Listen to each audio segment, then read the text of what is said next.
And welcome to Thrift Shop Biography. This is the one about Debbie Harry. Thank you for listening. Hello. Hi. How are you? I'm excellent, thanks. So, Yes.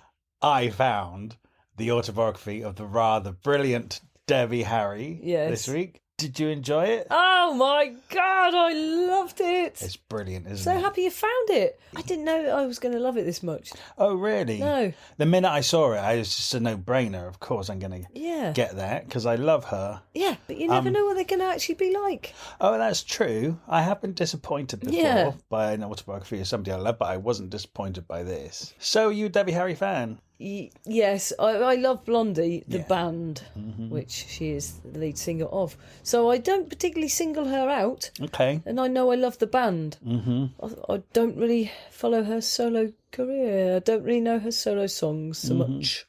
That's fair to say because she is not Blondie, but she is in Blondie. Yeah. How about you? Love her. Do you actually follow her solo stuff as well? Then? Really? Yeah. Have you seen her in all the films and stuff she's done? Hairspray, and that's about it. Yeah. Yeah, we'll get on to her films. This book, I liked that she talked about her films a lot, actually. More than some actors And some do. of this art house theatre and off-Broadway shows. I know, right? Yeah, she's really in it for the art of it all, isn't she? Yeah, she's in every angle of punk. Yeah. I didn't know that. Yeah. No idea. No, I love her. Me too. And my big sister is a big fan, so that kind of trickled down to me. Oh, of course it would, yeah. Yeah. I'm surprised by her age. Well, I think she's quite coy about her age in this book, isn't she? She was born in 1945. Yeah. It's just that she was much older when she made it than When she you'd broke think. through. Yeah. Yeah. Because she didn't look a day over 19. Yeah, And she was, I know. about 28 or something? When Blondie started hitting the charts, she was about 30. Yeah, she was about 30. Yeah. Yeah. Which is unbelievable, really. There are not many people not many sexy ladies break through at that age. But she really didn't look it either. She really didn't look No, it. so it's quite surprising. No, you're absolutely right. Yeah. So she took a bloody long time to turn into this Blondie chick, didn't she? Yeah, she did, but she kind of had a really interesting journey to get to be Blondie, didn't she? Yeah, and then she never stops journeying. It doesn't end when she made it. It's very much a continued struggle or adventure, let's call it. It's an adventure, Yes. yeah. Do you know my favourite thing about her I discovered when reading this book? I bet it's going to be her name, isn't it? her real name. Yeah. Oh my God, it's so un-Debbie Harry. I never knew this. Angela. It's like out of a Vicar of Dibley episode. It's exactly what it is. Yeah. You say it. Her real name is Angela Trimble. Why is it so funny, It's though? not a funny name, it's funny for her. Yeah. It's so unlikely. I know.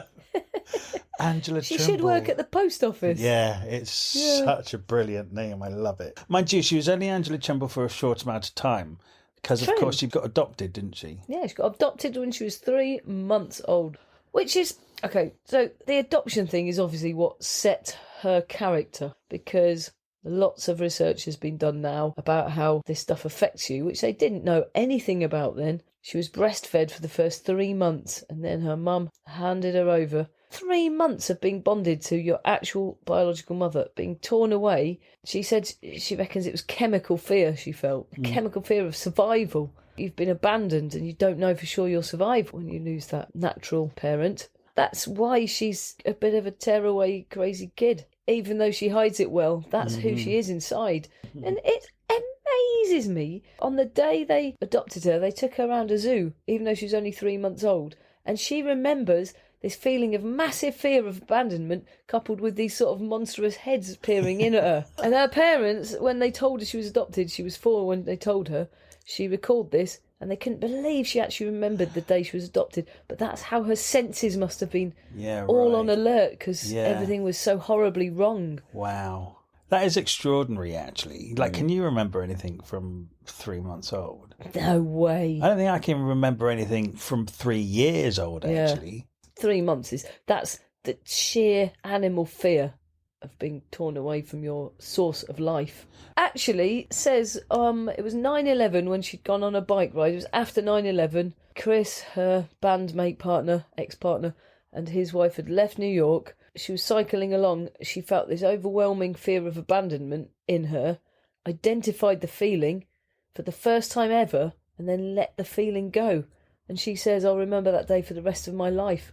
So it took her from 3 months into 1945 till 2001 to identify and then rid herself of the sheer fear that started.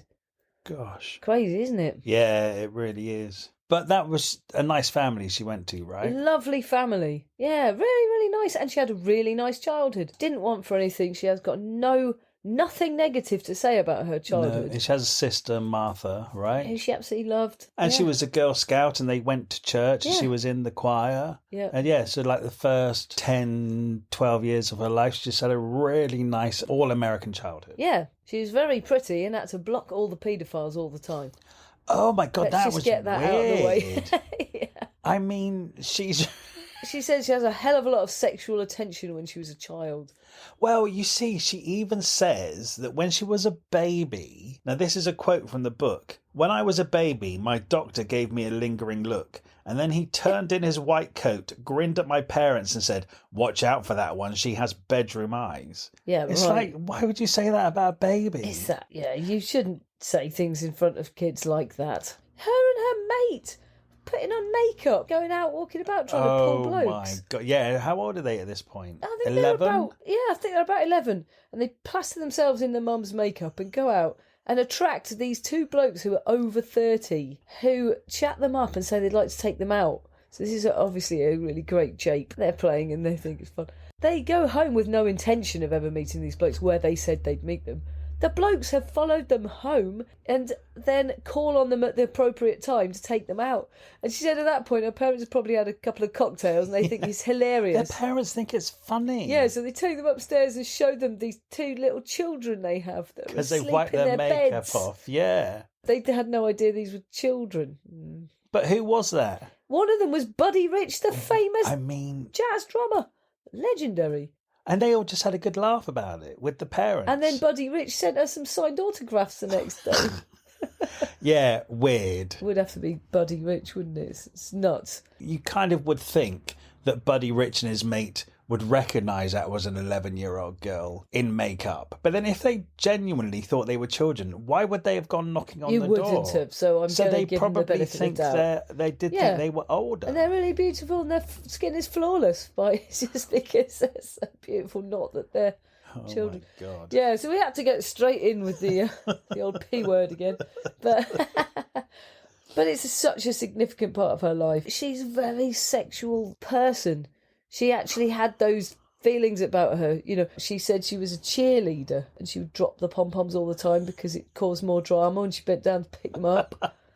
She always had a boyfriend. So she was just very aware of how sexually alluring she was. Yes. As soon as she got into the high school, she said she had literature, majorette, boyfriends, a lot of sex.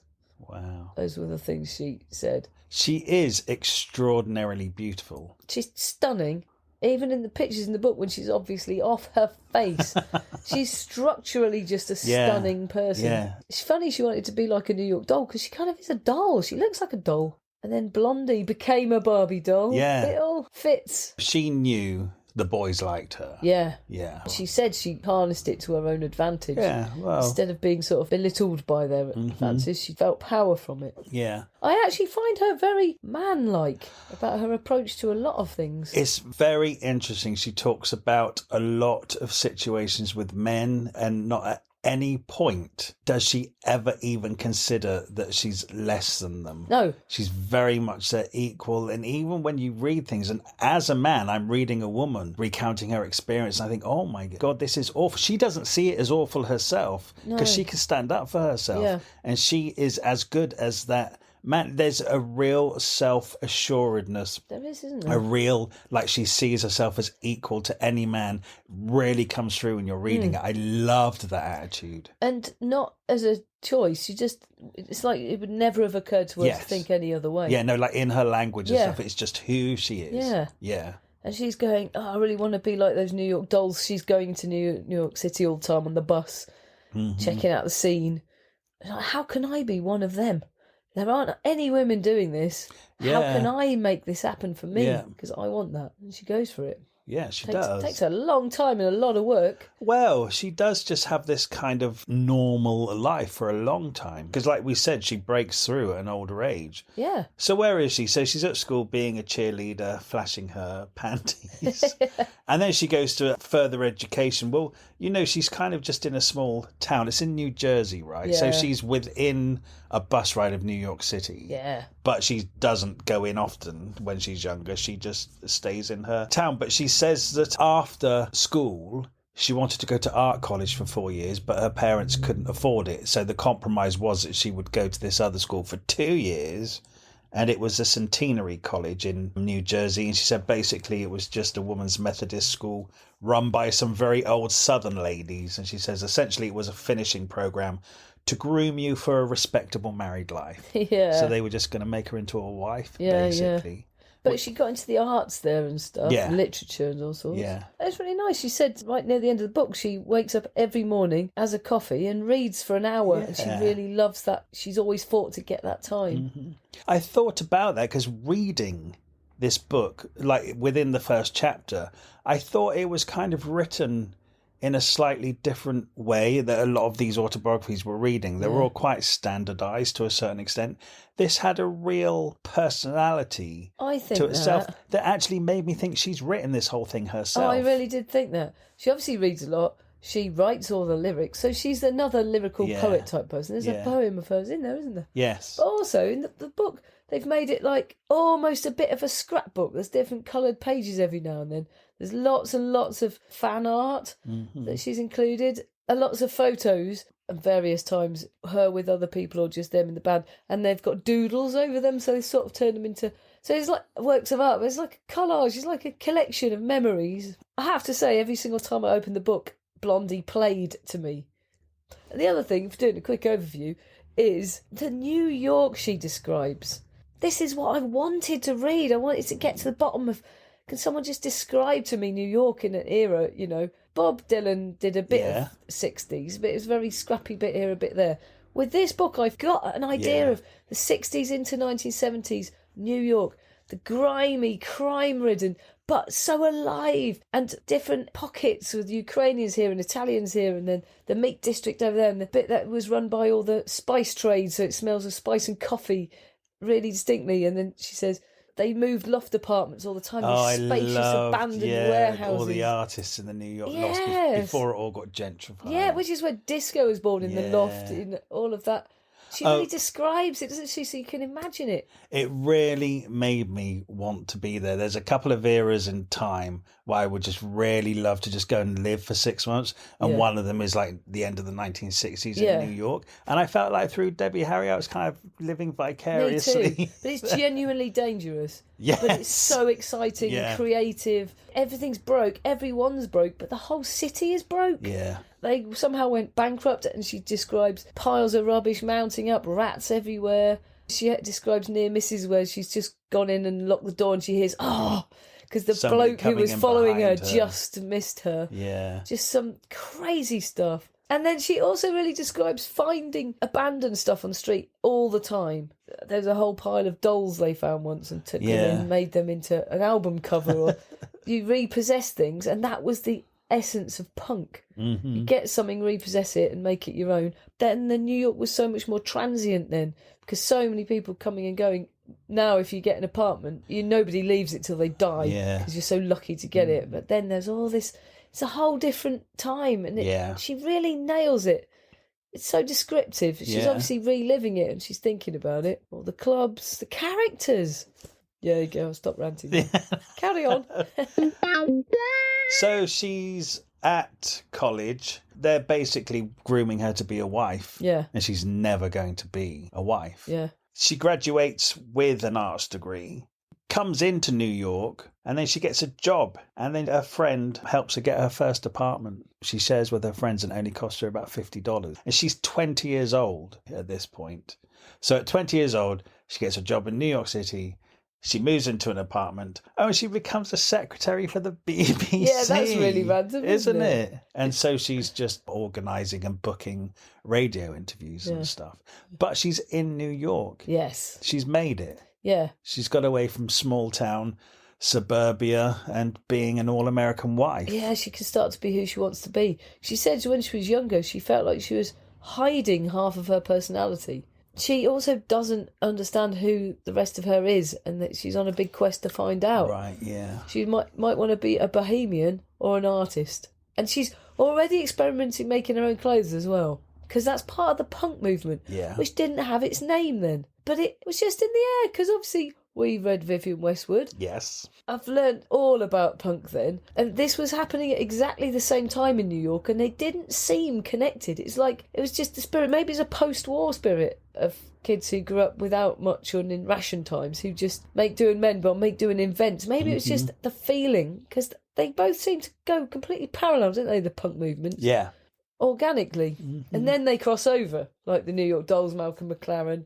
And she mentions wearing something from Granny Takes a Trip. Granny Takes a Trip. And that is London, isn't it? Yeah. Yeah, so she just mentioned that. Yeah, no, I must have got checked. it I there. checked if Granny Takes a there Trip were had a two. shop in Yeah, New York. yeah, that's what I was No, they thinking. came from London. Right. Yeah. Just throws that in there. Yeah, I know, right? Yeah, there's a real link. But then anyone who came over in that time to New York, they all met Andy Warhol somehow. He seems to be Yes. Well, he was pinnacle everywhere, of it all. wasn't he? Yeah, He- never spent an evening in. Yeah, till he died. Yeah, because she sort of crosses over with him really soon.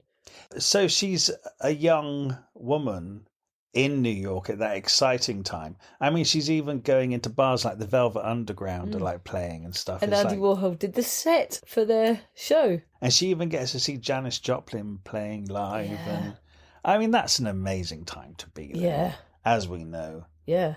So she's working during the day and she's out seeing great music and stuff in the evenings and going to parties. And then through a friend, she gets invited to be part of a band. So she's playing music called Wind in the Willows. Yeah, it's a rubbish name. It's a rubbish name. Did you look them up on No. YouTube? Did you? Yeah, I did. Because she says that in 1960, so they start making some music together and they evolve into this band called The Wind in the Willows. And then she said in the summer of 1968, they released their debut album, which is Debbie Harry's first time on record. She sings lead on one song called Jeannie Judy. And I thought, okay, I want to hear it. Yeah. And so I went on to YouTube. It is like there's a beautiful picture of her with long brown hair. Really? So she's with all these hippified blokes. And she's singing on this track, which is just, imagine the most hippified Really, track like ever. the flowers in the rainbows. and Yeah, stuff. and like flutes playing and Really? stuff. But there's Debbie Harry's voice. Wow. Yeah, and it's beautiful actually because her voice, you know. It's probably her on the tambourine tour. So yeah, that's there. So she's actually made a record in a hippie band Right. in 1968. You know, like some 7-8 years before Blondie breaks Amazing. through. She's a proper hippie. Yeah. She was experimenting, wasn't she? Yeah, and she's musical and she liked singing in the choir. So I totally get, you know, this is before punk Yeah, happens really. So exactly. that is the music that's around at that Yes. time. But so she's with them for one album. They start to make a second album. She writes a song on it. But she says she got frustrated because they never really played. Yeah. And she really likes performing and being part of a band. And she said their musical differences were getting farther apart. And then she said there were personal differences. But the main thing was because the band never played and she just realised she was a decorative asset in the band and she Yeah. just outgrew it. She wanted Exactly. to be in control. Yeah, she had more to say than that. Yeah. Yeah. She says she wanted to do something more rock. Yeah. Of course, because that's Yeah. who she is. Yeah. She's not hippie. She's a punk through and through. Yeah. So she left the Wind in the Willows, but she moved in with the drummer in the band, who was a man called Gil. And she says, the very first time I did heroin was with Gil. Now, I can't remember any other part in the book where she's really talking about doing heroin. I might have missed something. Yeah, do you know what? One of the reasons I wasn't looking forward to reading this book is because I knew that she was a heroin addict for most of her life, I thought it was. So I was like, oh, it's going to be one of those rock and roll things where it's all about drugs and nearly dying of overdose. And she almost doesn't mention drugs through the whole thing. I could tell you the times almost. She mentions when Chris, who comes up later, is on his deathbed, but he's in hospital for 3 months. She says in the whole time he was ill and his 2-year recovery, we never stopped taking heroin through Yeah. all of it. She took This is- him heroin into the hospital. Yeah, this is way near the end of the book. Yeah. And then there's one time she said she was in Switzerland with H.R. Geiger and she was having a bit of trouble with needing heroin. And she didn't always have that trouble because it was always around in their rock and roll world, because they'd gone away from it to see this Geiger to do some artwork, and he just produced a ball of opium. He was a great friend like that. She says something like, those are almost the only times she mentions Right, okay, good. taking drugs. But as far as I'm concerned, I think she's been a junkie all her life. Wow. I don't know if she's off it now. I've no idea. So, what's interesting about that, because like she says the first time she took it, and then like you say, at the end of the book, she talks about it again. It must be so normal to her then that she didn't even think about mentioning it in this book. So you're under the impression that she just basically took heroin all the time? Yeah, I am. From a documentary I saw a long time ago. But here's a quote from this book. Everybody on the scene did drugs.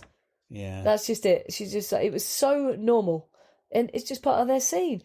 Lots of people died along the way, lots of people dropped away, but they carried on. God, it's amazing. She always looks so good on it. Yeah, I know. You can just become a functioning junkie, can't you?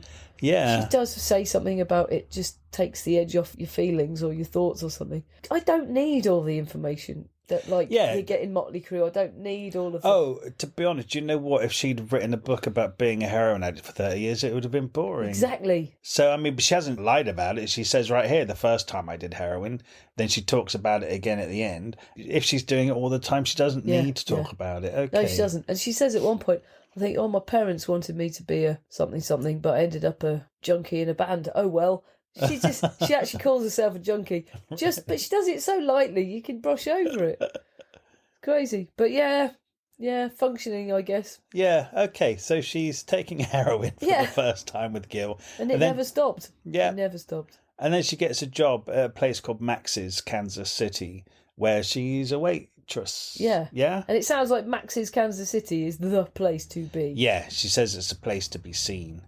And then she says one time an older guy, very handsome, comes in with a load of girls. He's chatting to her and he says, why don't you come with me to California?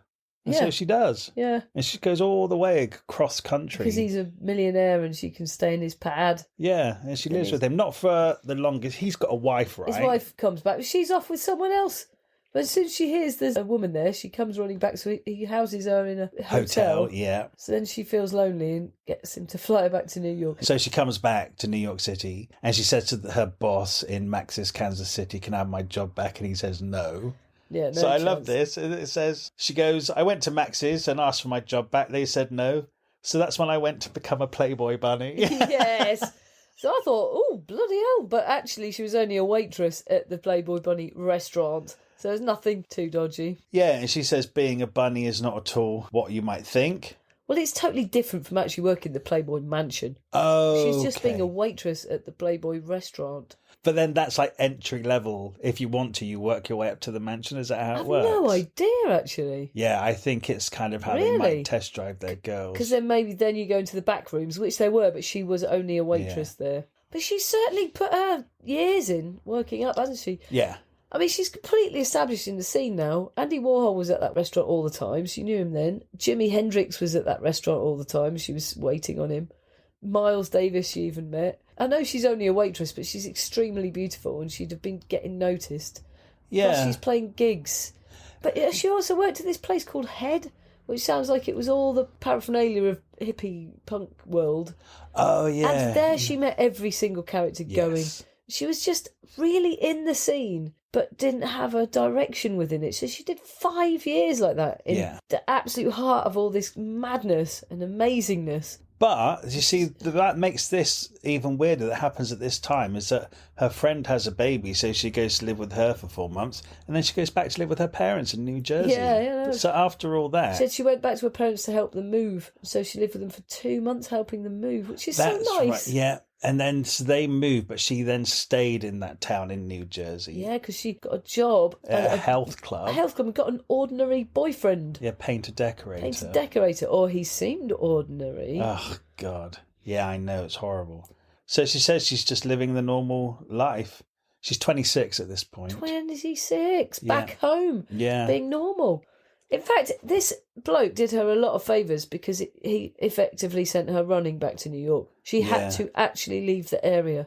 The thing is that when she was in New Jersey living this normal life with the painter decorator, she would get in her car and because she did miss a scene, and she would Yes. go and have a night out watching the New York Dolls or whatever, and then drive back. And then hang out with them as well. So she'd have been going on all-night benders. But then this painter guy became really jealous. Yeah, and trouble. Psycho jealous. Yeah, and he would stalk her and he'd never leave her alone and ring her phone constantly and follow her. And then the final straw was when every Sunday she went to spend Sunday with her gran, and he was like, "You're not seeing your gran, you're seeing someone else." So one day he burst in at Gran's old people's home, sees her just sat there talking to this old lady. She's like, "No, that's it, I'm gone." But he's insane. So she breaks up with him, but she hasn't moved yet. And that's when the stalking really, really escalates to nasty. She's all on her own in her own apartment one night when it gets broken into by him. She's asleep. And he held a gunpoint. He had her at gunpoint for over an hour in her own home, tried to rape her as well. Just really genuinely frightening because he could well have shot her easily. And from that moment, she went to New York and she never came back. No, she never came back.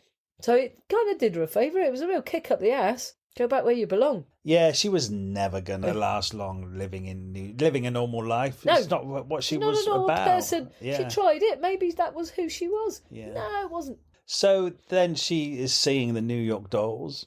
Yeah. And like you say, she wants to be a New York doll. Even though she's a woman and there's not many women doing stuff on stage. And they are, of course, fully dressed in drag. You're right, yeah. Straight men dressed in women's clothes. Yeah. When did she bleach her hair? Oh, she decided... listeners, she's not a natural blonde. Have we even said that yet? Brownie. She's a brownie Angela Trimble. She's Angela Trimble, the brunette. Yeah, and then she bleaches her hair at some point. Well, she realises that Marilyn Monroe. She idolises Marilyn Monroe. She connects with her, yeah. Yeah. And it's before she even knew Marilyn was adopted. Oh, yeah. Or had a troubled life. She just sensed it, that it was a kindred spirit. I really like that. She could see the vulnerability on this stunning woman who was also very sexual. And she obviously really identified and started messing with her hair from then on. She does look very Marilyn. Yeah, she does, actually. So Debbie Harry now has designs to be on the stage herself, but she doesn't quite know how to get it started. Because she says at that moment in time, like the early 70s, there's not really any women on stage doing it. But then she meets this woman called Elder Gentile. Yeah. Made up name. Well, I'm going to say no because I believe everything. Maybe she had a name like Angela Trimble. Yeah, actually, okay, it's probably made up. And Elder Gentile has a band, but Debbie hears that the band has broken up. Yeah. So Debbie says, "Do you want to start another one?"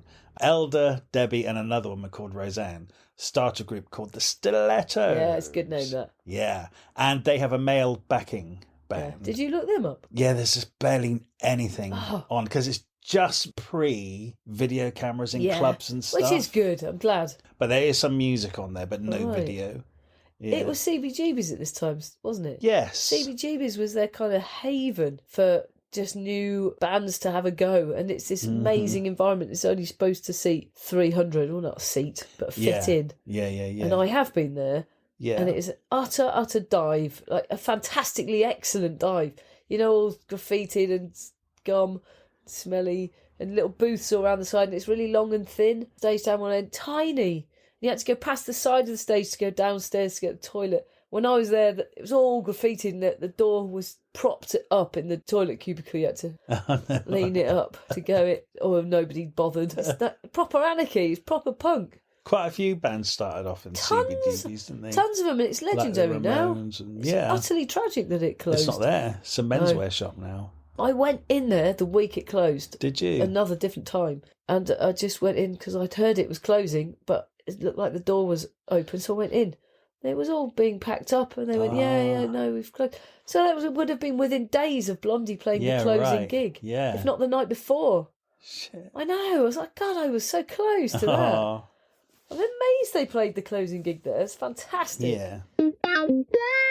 So they have this band called the Stilettos, and they're rehearsing and playing. Oh, this is where Roseanne in the Stilettos has got an apartment free above her. So Debbie moves into that, and that's how she gets away from the stalker guy. Yeah. So she's properly back in New York. Plus, now, around this time, she's met Chris. who was drafted in to play with the Stilettos. Yes. Chris Stein, who becomes the other founding member of the band Blondie with Debbie Harry. Oh, that's right, because the first gig, she says, she was so terrified, she just stared into the audience and there was a man with a light behind him and all she could see was the silhouette of his head. So she sang the whole thing to him because there was something about him and his aura that made her feel really safe, and it was Chris. It was Chris the love Stein. of her life. It's amazing. There's some really psychic vibe between them. I mean, they're both off their heads the whole time they were together.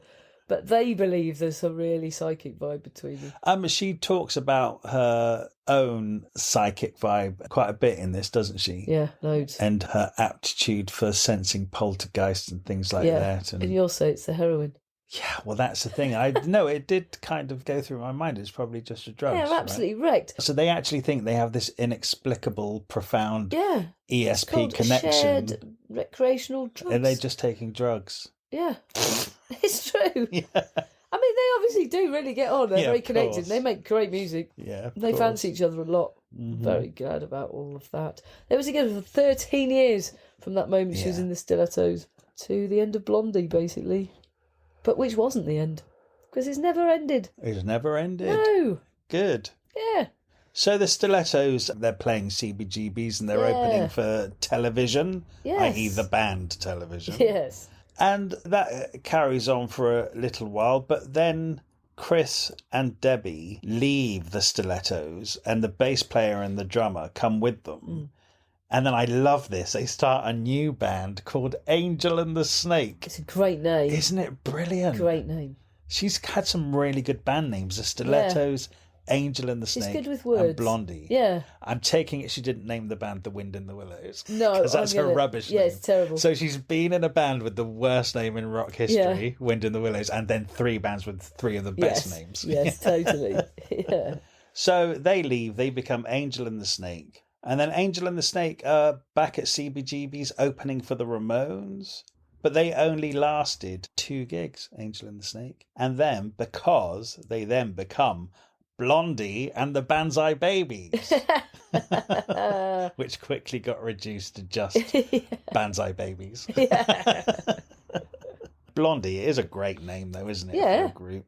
It kind of was a natural evolution because everyone was just calling her Blondie because of her hair. She said that she'd walk down the street and construction workers would just shout out, "Oi, Blondie!" Yeah, and she said they were kind of glitter glam punk, basically, as the New York Dolls. It's so funny, though, how everybody copies something, but then it becomes your own just because you are yourself. You're not the New York Dolls, so whatever's in them, all the different influences, it just comes out in the music.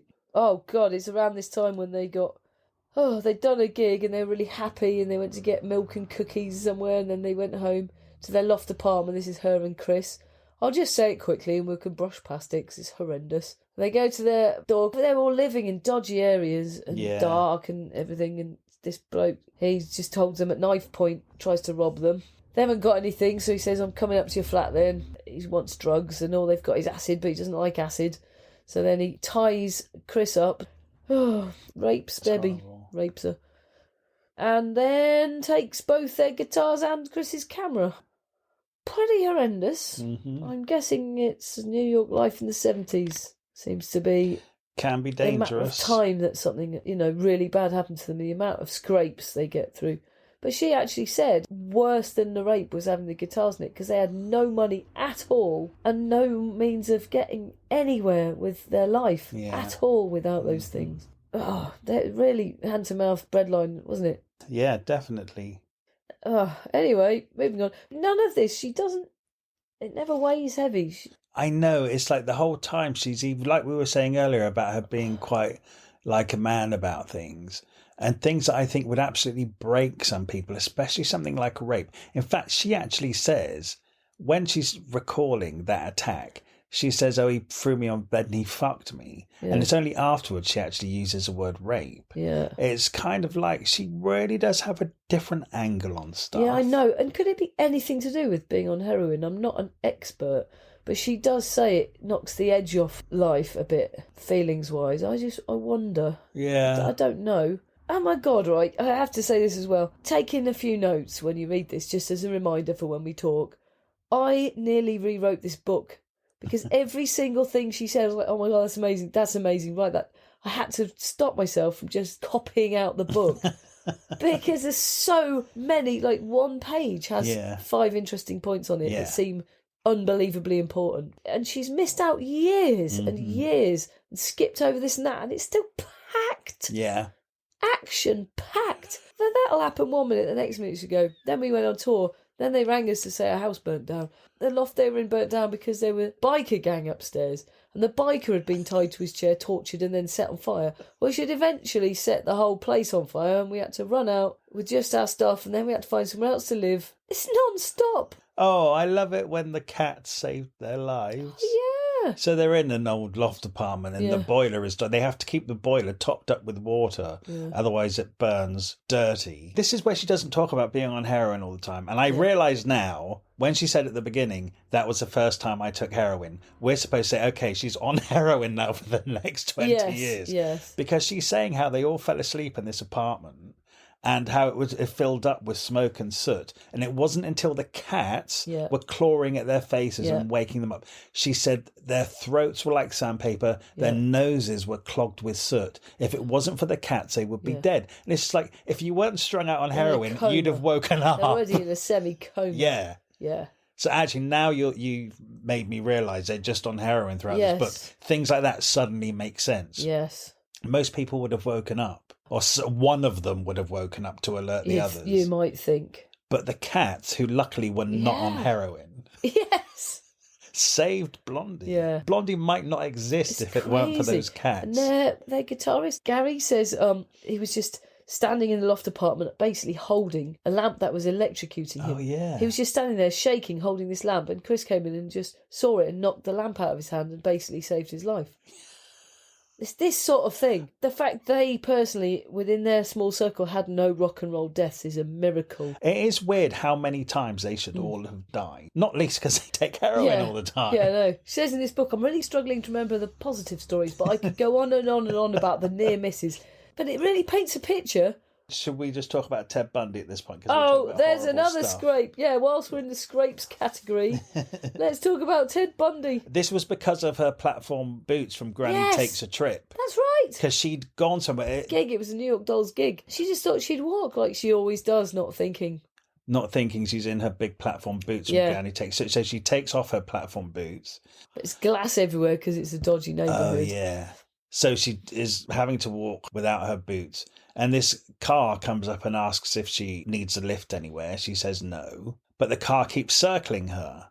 And then it comes back again. You're right, there's broken glass on the floor. So she thinks, it would be a lot quicker to get in the car. And she says the guy's really handsome and charming. And she's pretty desperate at this point. Yeah. She can't walk in her boots and she can't walk not in them. So she gets in his car and immediately thinks something's off. Yeah. She notices that the handle on the inside of her door to get out is not there. Yeah. It's been removed. And she immediately wants to get out. Did she say that all of the hairs on the back of her neck just went up? Yeah. She got proper sense. Animal survival. Yeah. I'm going to die. Yeah, she needed to get out of that car. And she says that she noticed that the window was down a little bit, but even the window lever was not on the inside of the door. But she managed to just get her arm out of the window. Yeah, she must have squashed it down. You used to be able to do that, didn't you? Yeah. She must have really just squashed the window down, got her arm out enough. And opened it and then rolled out. Yeah. He sped up. Yeah. And she rolled out into the road. And that, ladies and gentlemen, was Ted Bundy. The serial killer who went round picking up women in his car. Shit. And she said it's never been verified. She said she saw him on the news whenever it all came out. She knows it was him. She said it absolutely 100% was him. Her. But it's never been verified because he was supposed to be in Florida. Well, he probably drove up. Why wouldn't he? Yeah, especially if they're looking for him over in Florida. Yeah. I've heard this story before and I've heard that people have tried to debunk it. I've always believed her. So that's another time where she dodged to death. Bloody hell, yeah. Oh my God, it's just like so many times the universe tried to kill I know. Her. And yet, later in the book, when 9/11 happens, and she's living in New York, she's watching it out of her window and watching it on telly, and the full horror of it, her main feeling was, I wish I could go back to the 60s and 70s days. I want New York to be exactly as it was then. And you're just like, wow. Dodging death. I mean, every day. yeah, but I do get, though, that those are just the stories, and in amongst that is this amazing scene happening. And so exciting, and your friends, everyone's friends, this wide circle of creative people who were all on the edge. And some of them started making it, like I guess the Ramones and people came up with them. They all Oh yeah, came the up Ramones, together. Patti Smith, Yeah. television. That's the thing. All of these getting bands, signed and they're all getting getting somewhere. record deals, but Blondie isn't. Blondie didn't know Yeah. for ages. So even though people know Blondie is a live band, nobody wanted to sign them. So they audition for drummers. They get the proper band around them. And that's how they pick up Clem Burke, one of the best drummers in rock and roll. Just through an audition. He was the last one to come in that They day. said 50 people. Oh, auditioned. Patti Smith. Actually, that was weird. She Turned said up at Patti the Smith audition. turned up. It was That really was- aggressive and tried to steal Clem Burke. Yeah. And that was in their loft. Yeah. In their house, basically. She just came in. That's so weird. But anyway, they got him. Yeah. And Blondie is formed. But she also says Clem is not just a drummer in the group, he's a really good positive addition. And that even when her and Chris are thinking, oh, we're just going to give it up, because I think one of their band leaves to join television, they're not getting the record deal. She said Clem is the one. He's saying, no, let's keep going forward, we're going to make it. Yeah. He was like the Jerry Halliwell of Blondie. Yeah, that was interesting to me, because I imagined that Debbie Harry would be that force pushing through, but actually it's a drummer that's keeping them going. They played CBGBs every weekend for 7 months straight. Yeah. And they never made any money. They paid them in beer. Oh, it's absolutely unbelievable. But how tight as a band would they get playing every single... Yeah, it's fantastic. Well, they're doing 2 gigs a night sometimes. Yeah. Yeah, it's amazing. Mm-hmm. Oh my God, though, it is nuts how little money they seem to manage to earn in. Yeah. Even when they got famous and they were still broke, getting Gosh. ripped off. Their Yeah. contract was obviously... But, you know, you sign junkies...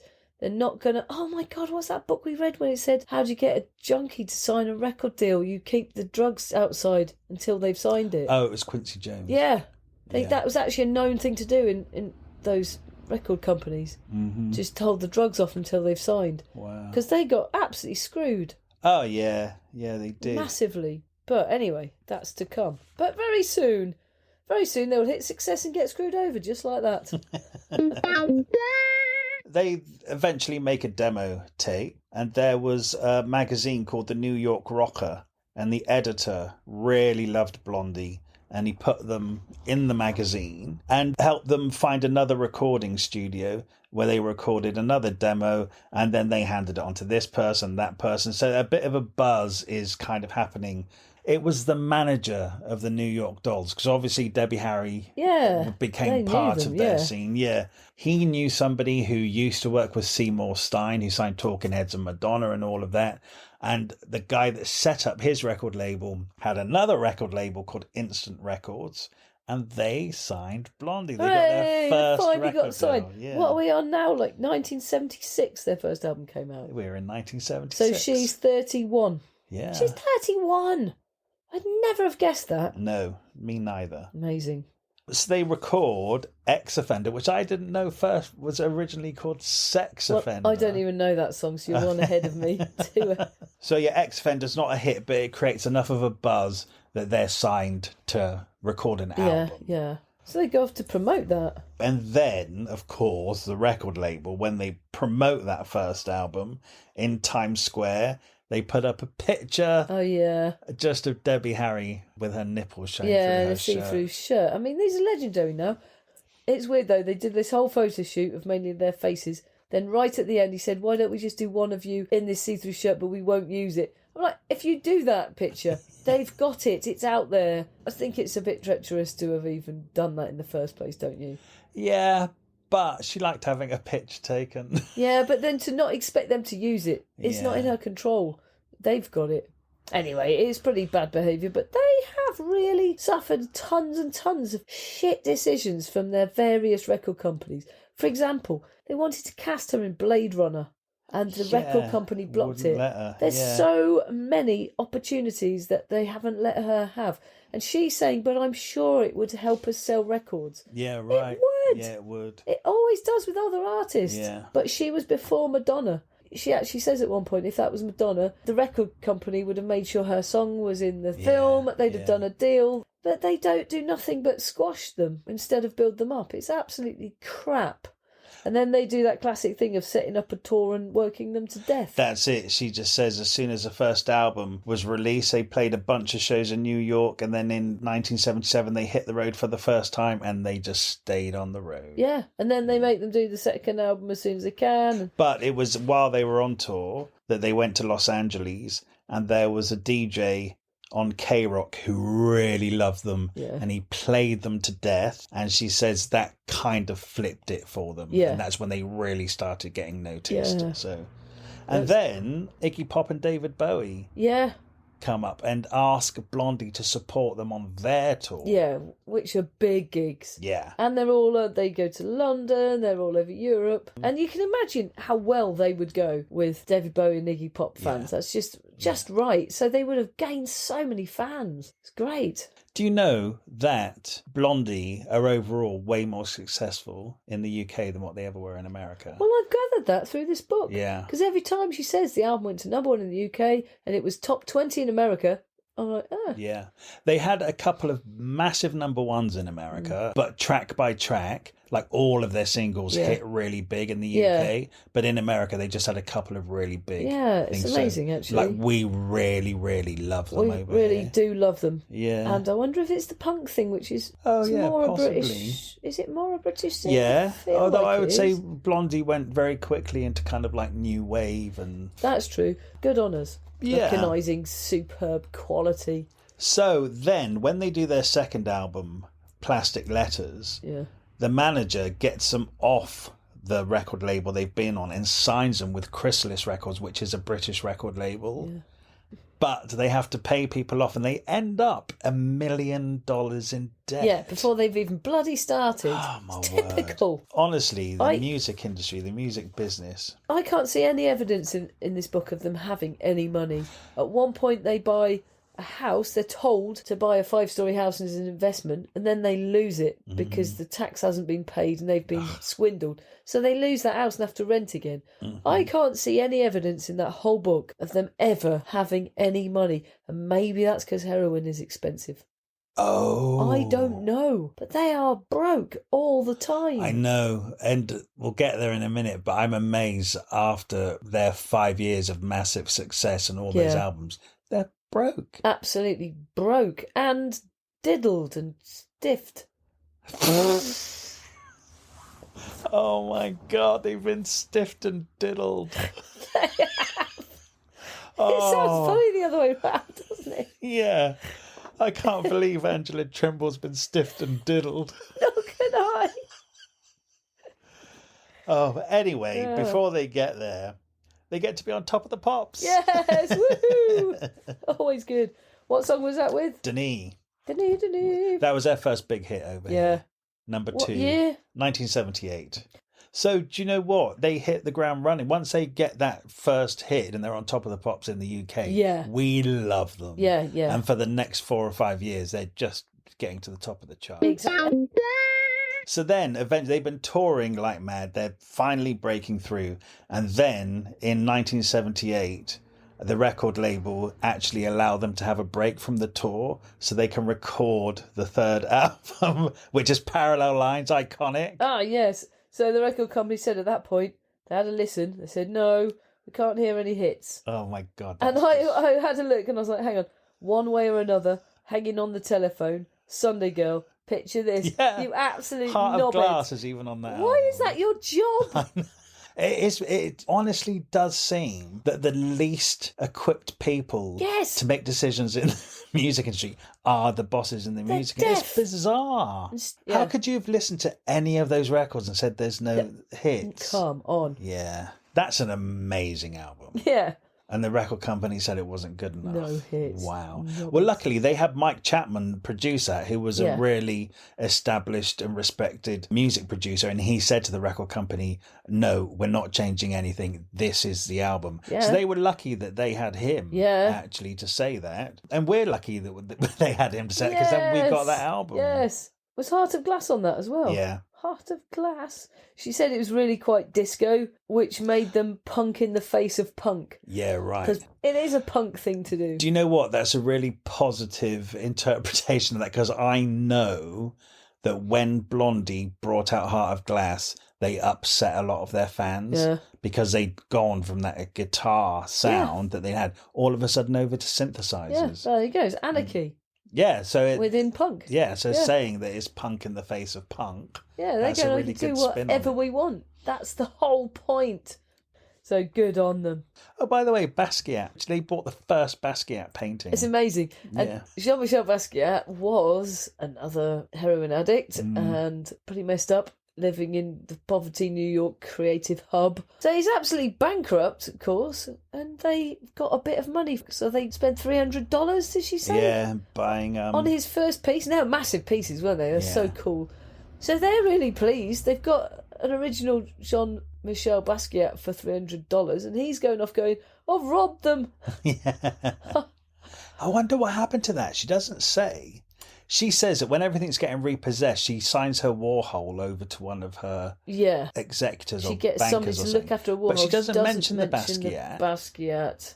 I mean, if they still had that I really bloody hope they've still got that. Would be worth like $50 million. It isn't even that, because it's her genuine friend. Yeah. Who's now dead, obviously. That's priceless. I bet she wouldn't even part with it. Oh, I'd put it into auction, wouldn't you? No, because she did say she was lending her Warhol for a retrospective exhibition, so she might have lent it out. And the first one, it's very cool. Everything that happened to them in New York was cool because it's so part of what became history. They're just linked to all of it, aren't they? Yeah, I know. It's a real time that they were really part is. of. And do you know what? It's kind of like we do have the equivalent over here in London with like the Blitz Club and punk and Vivienne Westwood and stuff.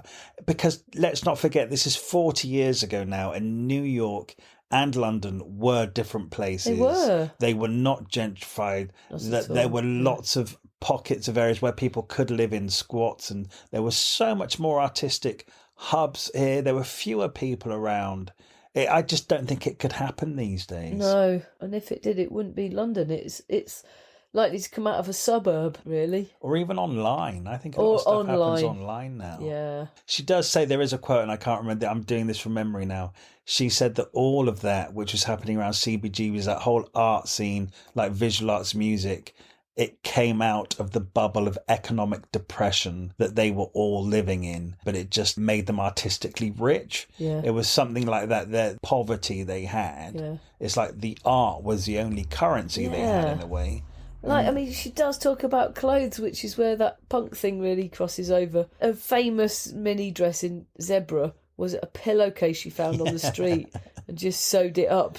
And another thing, her friend made things with the string that just zigzagged across everything. That was really... The pink one, which became the Barbie doll. The Barbie dress, because she said she would have preferred Barbie to have had the zebra dress on. But she said the people who make Barbie, Mattel, talk about Barbie as if she was an actual person who chose her own clothes. And so they actually said to Debbie, we all know Barbie wouldn't wear the pink lace-up one. But what made me laugh about this is she says it was the same when she went to guest on the Muppets. And Jim Henson said to her, oh, Miss Piggy won't be in this scene because she would get jealous of you flirting with Kermit. It just wouldn't happen.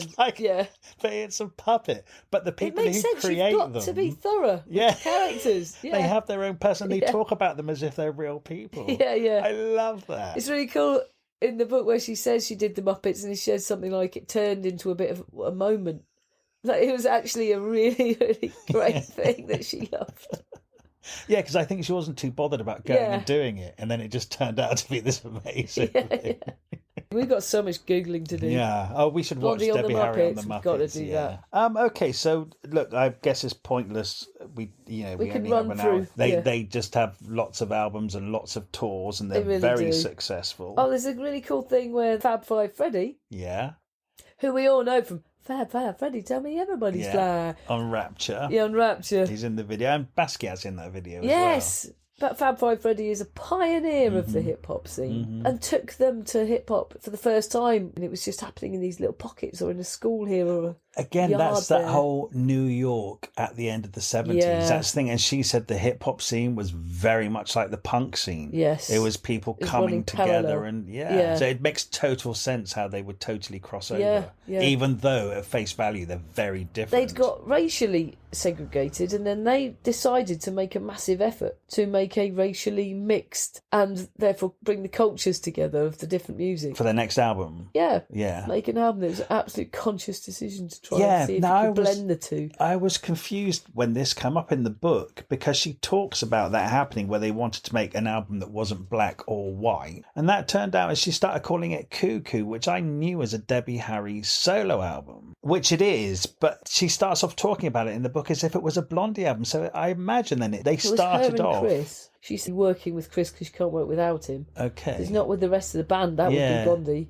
So it turned out that it was Debbie Harry's first solo album. Yeah. You're right, though. When she starts talking about it, she does not say, this is going to be my first solo album. Yeah, no, she doesn't sound like that. Yeah. I'm not familiar with that album. More than anything, I know the front cover. Oh, right. I can remember With the being a child. acupuncture. Yeah, I can remember being a child and really being taken aback by that photo. Wow, because it seemed really violent. Yeah, and actually, what's interesting is that she says in this book that the London Underground Banned it. Yeah. the photo. It's her face with these acupuncture needles going through her cheek and out the other Yeah. side, which H.R. Geiger designed. His work's amazing. She says the record company were disappointed with the album, but it did go top 10. But of course, What do they know? well, the trouble is that she dyed her hair brown. And of course, because she was Blondie, the record company wanted her to stay blonde. Where she wanted to do something different. Yeah, I know. The end result is she's a legend, so she's won. They're wrong. Yeah. And then they do another album called The Hunter. Now, again, I know that Blondie massively fell out. I have to say, she doesn't really go into detail She here, does not at all. But she does just kind of say towards the end, when they're recording their last album, she said there's so much tension in the band, we could do with a break. But she actually, she's not telling tales on people and saying this person's an arsehole, this happened. She She's isn't. basically just saying there's a lot of tension. We're completely fried. We've been touring and recording. And then also, nearing the end, Chris was getting more and more ill. Damn it, yeah. And fading away. So then she had to take the time out because he was literally heading to death. Yeah. Took 2 years Yeah, for she him to totally recover. took time off to look after him. Yeah. Yeah. I love that. So maybe if the momentum had carried on. But the record company have dropped them as well because it probably looked to them like somebody dying of heroin. Yeah. Or they thought he might have had AIDS. Yeah. I guess needle sharing, all of that. So it looked like you've burned the band out. They're Yeah. going to die now in a rock and roll death. But it wasn't the case, thank God. Well, you know what? So they were actually touring with Duran Duran in stadiums, but Chris was Yeah. getting iller and iller. That'd be something I'd like to beam myself to. Yeah. Blondie that and Duran time, Duran. yeah. Yeah. And they were planning to go to the UK and Europe. Said there was talk about them going to Japan. And she said the Japanese promoter spoke to Debbie Harry on the phone. She said, well, yeah, I'd like to come to Japan. And he actually took that as her explicit confirmation. So Yeah. he started booking the gigs.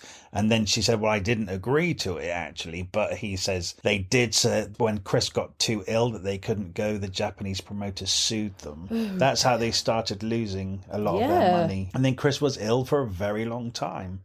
Eventually he was diagnosed with, because they just couldn't work out what it was for a long time. Oh no, I've got to say a medical term now. Pemphigus vulgaris. Does that sound right? Yes, I think that sounds like a rare and complex disorder of the autoimmune system. That's exactly what it is. So you can see, autoimmune system AIDS, it's around that same time. Yeah. And they were treating him like an AIDS patient for ages, weren't they? And not going anywhere near him and all this traumatic period. Yeah, then the IRS took him down Weird. So she says they were completely broke. The accountant hadn't paid the taxes. for 2 years. Wow. Unbelievable. So they lost their house. The IRS took away everything. They took the car. And she says they even took her coats. Coats. Mind you, one what kind of coats they were. Yeah, Perhaps they amazing were- coats, but also health insurance, the worst thing. They took away their health insurance. That's an absolute disaster. They're worse off than they were when they started if he's Yeah. ill and they've got no health insurance. Nightmare. Isn't that amazing that you can be one of the biggest bands Yes. in the world for years, Yeah. tour constantly, sell millions of records, and then at the end of it, you have nothing. She even talks about going on these promotional tours on her own for 3 months at a time, doing everything. No, their contract must have been... Unlike Morrissey, who spends about a quarter of a book going through every single detail in court, she spared us a lot of the really boring stuff. Yeah, thank God. Yeah. I might actually have to do a bit of Googling of the whole of Blondie's ins and outs to find out. Because I love that she doesn't go into this stuff, but I'm now becoming quite curious. Are they still on heroin? What, even now? Do they have any money? Do they have a house? No, they're all right now. Are they, though? Yeah, they've just played Glastonbury. Yeah, all right, let's hope. All right, I'm gonna need to see at least one nice house with a pool. So then Debbie Harry records a couple of solo albums in the 80s. Yep. Good tunes, right? Oh, tunes. French Kissing in the USA, love it. Yeah, I keep thinking, another album. I won't know any off this because you've gone through all the hits. Oh, I Want That Man, classic. Actually, can we talk about Debbie Harry being in films? Shall we? Yeah, because I forget, actually, that she's been in so many what? I forget. I don't think I've seen any of them except Hairspray. Yes, classic. Why they ever remade it, I don't know. Because the first version of Hairspray perfect. is just perfect. Perfect. Leave it. Yes. Yeah. And there's so many good people in it. And Debbie Harry's brilliant in it. Yeah. I can't believe her husband is Sonny. Yeah, Sonny Bono. Yeah. Yeah, it's brilliant. But what I like about her films is that she actually really talks about them in this book, like 2 or 3 pages. She talks about her films more than most of the actors we read who actually talk about their films. Yeah. She had some really enjoyable experiences. One of them, she was saying she didn't even want it to end. That's Hairspray. That was Hairspray, yeah. She just said that nobody wanted it. Nobody wanted to leave at the end of it. How nice. Yeah, they didn't want to go home. Yeah, I bet it was fun, though. Yeah, it must have been loads of fun. Oh, she went out with Penn Jillette for years. Can't get my head around that. Teller. Yeah. I don't know anything about them as people, just that they are amazing magicians of Vegas style people. I know, but he went out with Debbie Harry for years. What a lucky bastard. That's amazing. It really amazing for him. I don't know what he looks like. Oh, he's the massive one. He's like 6'6" and just as wide. And I'm amazed. Is he like the Great Suprendo? Yes, he's just like the Great Suprendo. I've got no visuals on that, so all I've got is her words in the book. And to me, Debbie Harry with an amazing magician of Vegas standards is a really cool mix. An inventor of amazingness. Yeah. Yeah, well, when I put it like that, it sounds great, doesn't it? Yeah. Well, that's all I've got to go on. There's a few tragedies of losses. One of them is Andy Warhol. And she says Andy Warhol died, and that morning she found out she was absolutely bereft. It was the same day that she split up with Chris. Yeah. And so she just had absolute huge losses. And her 13-year-old relationship, which she never really broke up from. They broke up. They just changed it, that's all. And they were best friends to this day. Like Sonny and Cher. Yeah. But more so because she saw him every single day after they broke up. They are joined at the hip. I remember seeing this documentary and the interviewer said, well, what went wrong? Well, it didn't really. We really love each other. We absolutely think each other's amazing. He said, well, why aren't you together then? They both looked at each other and they had no answer. There's no answer in this book. And I thought it was tragic in the documentary. They were meant to be together. But what we can definitely say is there's no clues into here as to why they split up. Well, because she doesn't even talk about being on heroin, really. No. She doesn't really talk about why Blondie the band split up. And she's never mentioned. So she's not going to tell us why her and Chris did either. I respect that. I know, I totally do. She's certainly told us all the interesting, exciting bits about her life. Yeah. And who wants to know why they love each other and they stayed friends. That's all we need to know. That's the important bit. Yeah. Yeah. It really is. Were you surprised that she became part of the Jazz Passengers? Yeah, didn't know that. Yeah, and that seems like quite a departure for her. So for years, she starts touring with this avant-garde jazz. Yeah, a couple of years, did an album, 2 albums with them or something. She loves the art of it all, doesn't she? Yes, she'll literally throw herself into anything if it's creative and interesting. Yeah. So like punk is her thing, but not exclusively. Punk is the attitude. Yeah. More than anything, which is absolutely brilliant and inspiring. I'd love to have seen her as part of a jazz collective, actually, just to see how that transpires, how the punk attitude comes out in the jazz. Because she was with them for a long time, so it must have been a successful partnership. Yeah. I wonder if that's on YouTube. I wonder. And just the fact that even after all of her big arena touring, she's finally just travelling around with a suitcase on trains and doing all their own dirty work. Yeah. So, long story short, they're still going. They're all off doing their own thing. Then they come back for a big reunion with the album No Exit and the big hit single Maria, which is #1 in like 20 different countries. That's a while ago now, That's after 17 years away or something like that. But I tell you something, more time has now passed since that reunion than it did between Blondie being together and that reunion happening, which seemed like a long time. Yeah, that's really true. It's now a long time ago. Yeah. When they got back together, it was only half of the band, right? Because of the tensions and stuff, Debbie and Chris wanted to reform Blondie. They didn't want to bring all of the old members back with them. So they had that Smiths problem where they get sued by the ex-bandmates. Yeah. The court ruled in Debbie and Chris's favour. Yeah. I guess the other thing that happens, which I'd known about, is when Blondie was inducted into the Rock and Roll Hall of Fame. Yeah, I missed that.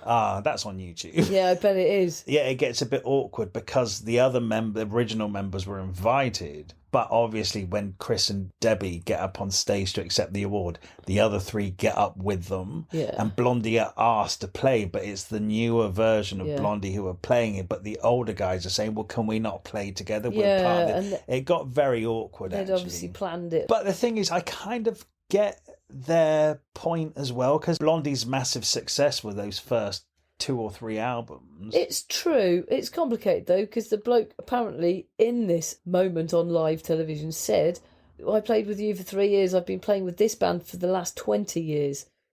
So these are now the band, Those statistics do tell enough of the story, don't they? And do you know what? That's just a blip in a very brilliant career. Yeah. I honestly think that Blondie, you know how people love ABBA and Queen and that music is just there in the fabric of our lives. Yeah. I personally really put Blondie's music at that level. Yeah, me too. There's so many great tunes. They don't just have 1 or 2 good tunes. They have loads. It's amazing. And foinding out what's behind them, one way or the other, is about that bloody stalker bloke. Yeah, right. That's really interesting. Yeah, I mean, and like I say, the tunes are going round my head. In every single one that they mention is then the one playing in my head. Yeah. It's massively a soundtrack to my life. Yeah. More than any book we've read so far, this is my tunes. And I didn't even realise that until I read it. Nice. She did Call Me for American Gigolo. Yeah. They asked for a song. And she watched the film through and then wrote the song Call Me because he's a gigolo and it's what he's always saying. Yeah. Well, I never knew that. Did you? Yeah. Wow. Giorgio Moroder. Yes, a bit of the magic. See, they do cross over to disco a bit, don't they? Yeah, for sure. Yeah. What's interesting as well is we know that Blondie is still going. We know that Debbie Harry is now 78 and she just played Glastonbury. Yes. And she's still amazing. They're still a really great band. Yeah, she's still cool as. Yeah, I know. It's beautiful. Yeah. I loved it. A couple of years ago at the Met Gala, everyone turns up in all of their best dresses and everybody's trying to outdo each other.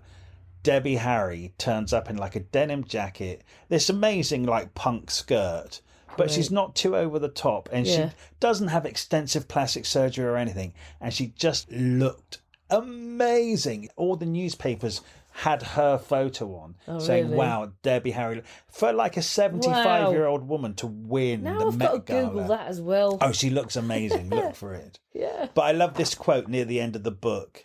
She says, I have had one fuck of an interesting life and I plan to go on having one. Yes. Good on her. Yeah. Thank you so much for listening to this episode of Thrift Shop Biography. We love making this podcast and we're absolutely thrilled that so many of you are already listening. We're new to this and you could really help us out by leaving us a review somewhere, wherever you listen to this podcast. And if you could share us, tell your friends about us or drop some links on social media. We have a Facebook page called Thrift Shop Biography, so make sure you come over there to hear about the episodes first and what else we're up to. Okay, see you next week. And if you're new here, there are loads more episodes now to go and listen in the back catalogue, so make sure you go and enjoy them. Okay, thank you very much.